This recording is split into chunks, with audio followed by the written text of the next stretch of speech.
Hi, my name is Louise. And hi, I'm Emma. And you're listening to Murder or Myth, the true crime podcast where not everything is true. The aim of the game is to find out whether the story is actually a murder or if it's just a myth. Now, let's get started. So in this episode, I'm going to be telling Emma about a story of the Sodder children. Okay? So this is a family of 12, 2 parents, and 10 kids.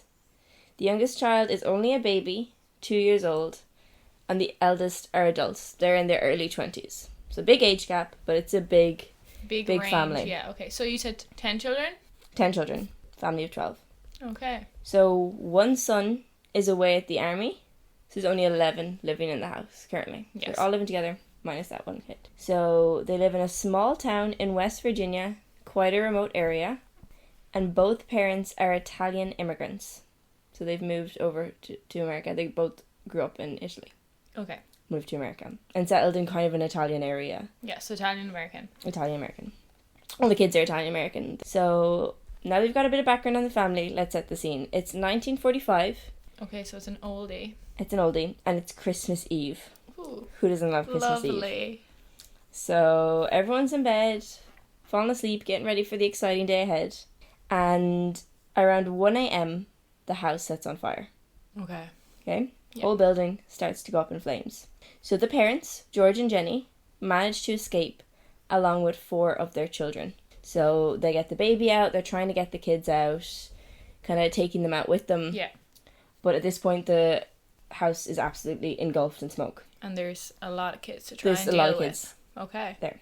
So George can't see his 5 other kids. He's thinking they mustn't have woken up fast enough. They're caught inside. Okay. So he tries to return into the house, but the stairway is absolutely gone. Yeah, engulfed Can't in get flames. back. Okay. He's not going to make it out. So they're caught upstairs in 2 bedrooms at the end of the corridor. So he's thinking, he has an idea. He's going to go around the back and try to climb up his ladder to the windows around the house, get them out that way. Okay. Runs around, his ladder is missing, which is kind of unusual because it's always left there. Yeah.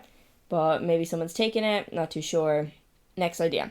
So his next attempt is to drive one of his coal trucks to outside the windows, climb on top of that, and try to get them out that way. Okay. So he's very committed to try and getting He's his very children committed. out of this 5 fire. of his kids are inside this house, about to burn down. Towards it's not going to be him. It's what? It's not going to be him. It's not going to be him. We'll see. Let's get... Yeah. Who knows? Story's only just begun. So fair. Now, weirdly enough, neither of his coal trucks will start, having both worked fine yesterday. Okay. So it's seeming a little sus at this point. Very. So while George is attempting all these rescues, one of his daughters that's gotten out of the house runs over to the neighbour's house to call the fire brigade. Yes. So that's a good plan. The neighbour calls, but there's no answer from the fire brigade. Now it is 1945, Christmas Eve. Fire brigade system in this town maybe isn't super well set up, but a bit odd.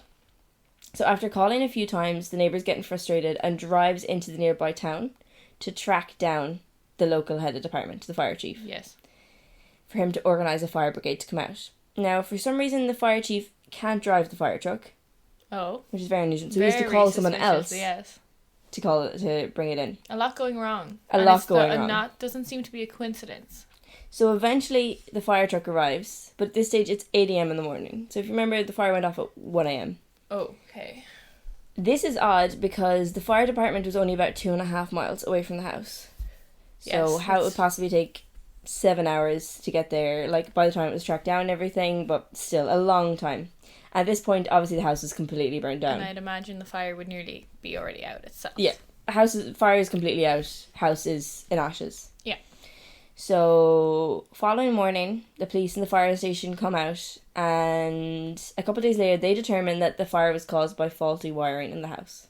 Okay. That's what they determined. So, was there wiring in houses in 1945? Yeah, oh god, like electrics and stuff. There would be wiring in houses in 1945. Okay.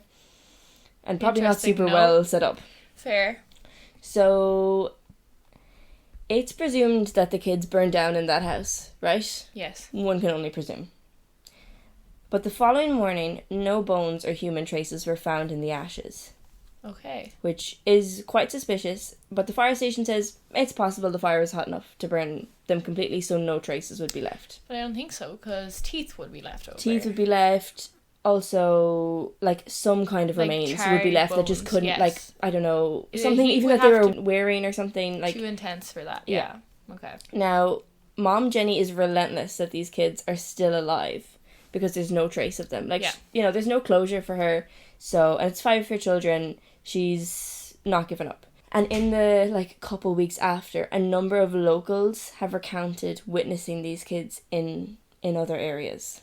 Like, Okay. you know, So- other towns, witnessing them in a car, stuff like Yes. this. There's So, 5 kids missing. 5 kids missing. However, no, like, proof of death. No proof of death. Mom Jenny goes so far as to start burning small piles of animal bones to see if they'll be completely consumed, which none of them ever were. Okay, and she gets in contact with the local crematorium. And so she gets in contact with the local crematorium. How'd you say it? Crematorium? Crematorium. Is that it? Yeah. Crematorium. She gets in contact with the local crematorium, who tell her that human bones remain even after they're burned at 1,000 degrees Celsius for 2 hours, which is far longer and far hotter than the house. The house fire I'd burned imagine. for. Yeah. So it's looking extremely suspicious at this point, like what happened to these 5 kids.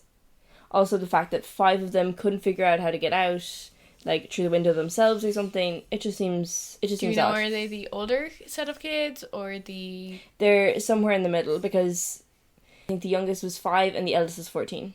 Okay, because earlier you did say that they range from adults to like Yeah, 2 years old. the youngest kid that was caught is 5. Okay. That was Oh, yes.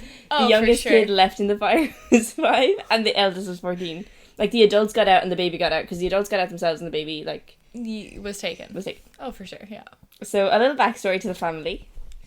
As I said previously, the parents were born in Italy. Now it's not said why they immigrated over, but it was known locally that George was quite vocal about his political views, and in particular his hatred towards Mussolini, the Italian dictator.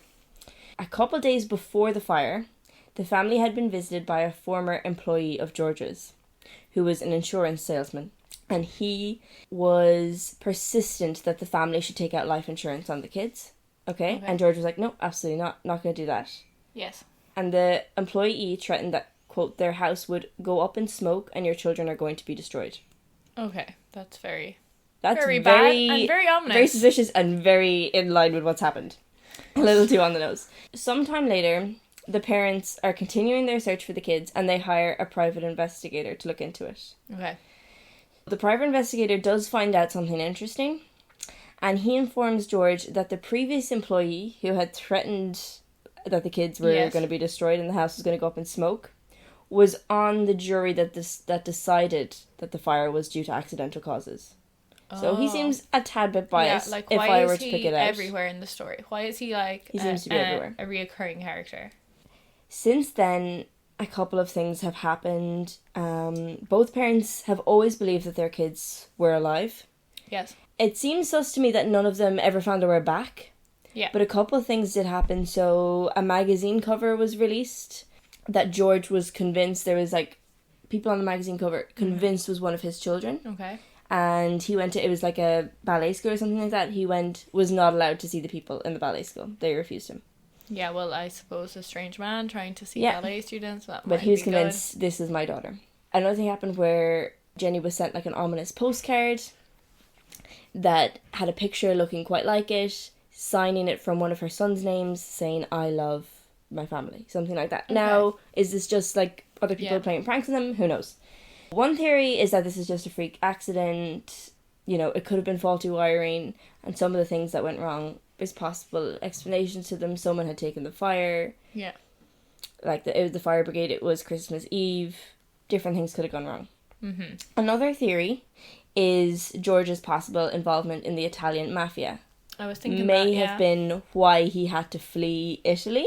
Yes. So he may not have left on his own accord.